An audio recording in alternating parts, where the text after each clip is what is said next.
Happy New Week. Forget Fernandes. No one's talking about 7 out of 10 Man United beast who pummeled Arsenal. Manchester United can walk away with their heads held relatively high after an improved showing against Arsenal. Welcome to our new edition of News from Carrington. Don't forget to like, share and subscribe to support the channel. Ruben Amorim's men and Arsenal had to settle for a point apiece after Declan Rice cancelled out Bruno Fernandes's sensational first-half free kick. The Portuguese international was in the mood to punish the visitors on Sunday afternoon, and indeed, he came close to securing the lion's share of the spoils at the death. David Raya was the man of the hour, however, with the Gunners' keeper just about managing to keep out the United skipper's initial effort before then palming away the danger. You could forgive the home support for wanting to award Fernandes the Man of the Match award for his display on the red half of Manchester. But might there also be a case for Casemiro? What did the stats say about Casemiro? It might seem a little against the grain to be so complimentary of the Brazilian after his and Matthijs de Ligt's somewhat disappointing antics in the first half at Old Trafford. However, the statistical evidence on offer from SofaScore would indicate that the 33-year-old's latest outing in midfield went under the radar. Casemiro, awarded a 7.3/10 rating on the statistics platform, a little ungenerous if you ask us, won a whopping 12 duels, out of 16 contested on the ground and in the air.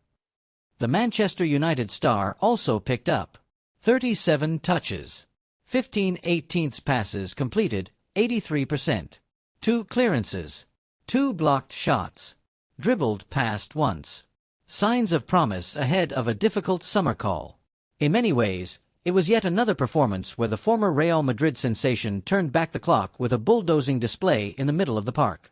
An applaudable extension of his fine outing in the Europa League, where United also succumbed to a 1-1 draw against Real Sociedad. However, at 33 years of age, and amidst some concern over his fading powers in midfield, it's clear we can't expect these kinds of performances week in, week out. Given Casemiro's allegedly earning as much as £350,000 a week at United, the current ceiling of the wage list at the club, we're not too sure we can justify that amount for a footballer who's not currently one of the leading midfielders in world football. With a year left on his current contract, of course, the big question is who would be prepared to take him off our hands to facilitate space on the wage bill.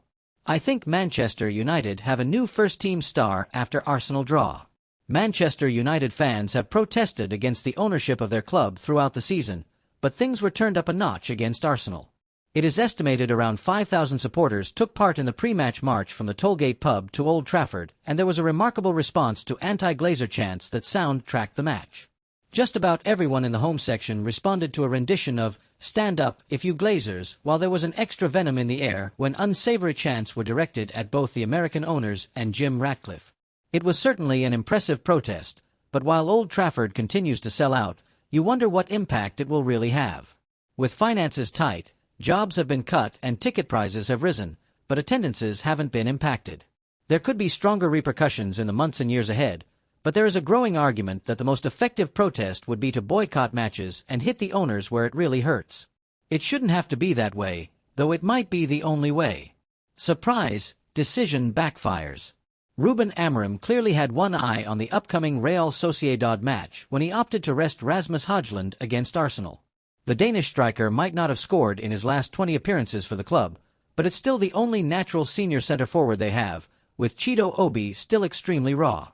Amorim put the selection decision primarily down to fitness, but also said he wanted to surprise the Arsenal side by pitting them against the unorthodox Joshua Zirkzee instead. Zirkzee has impressed in recent weeks as an attacking midfielder, but it is abundantly clear he is not a striker. His tendency to drop deep and lurk on the edge of the box deprived United of a reliable out ball in the match and saw attacks end because there was not any movement in the final third.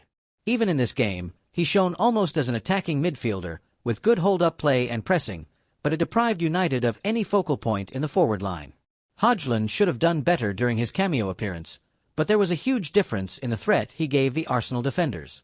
If United want an alternative to Højlund, they need to use Obi instead. Leny Yoro injury blow. Manchester United were without 11 players for their clash with Arsenal. They could now be without 12.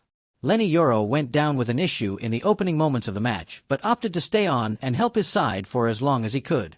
It was an admirable effort from the teenage centre-back, though it could be a costly one if he is now sidelined for any of the upcoming matches.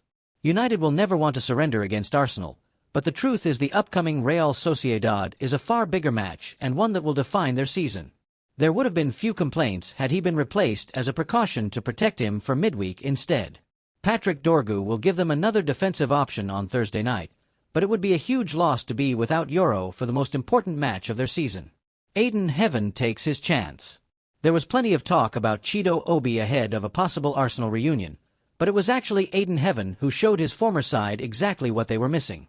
The 18-year-old was thrown in at the deep end when he replaced Lenny Yoro at halftime and looked totally unfazed by the scrutiny he was under. Heaven not only displayed the raw physical attributes required to be a Premier League defender, he also showed he could be a perfect fit for Ruben Amorim's system with his composure on the ball and ability to play out from the back. At a time when Harry Maguire, Lisandro Martinez, Johnny Evans and Luke Shaw are all injured, there is clearly space for another centre-back in the senior pool. A few eyebrows were raised when United announced Hayden as a first-team signing earlier this year. There are no doubts about his seniority now. Thanks.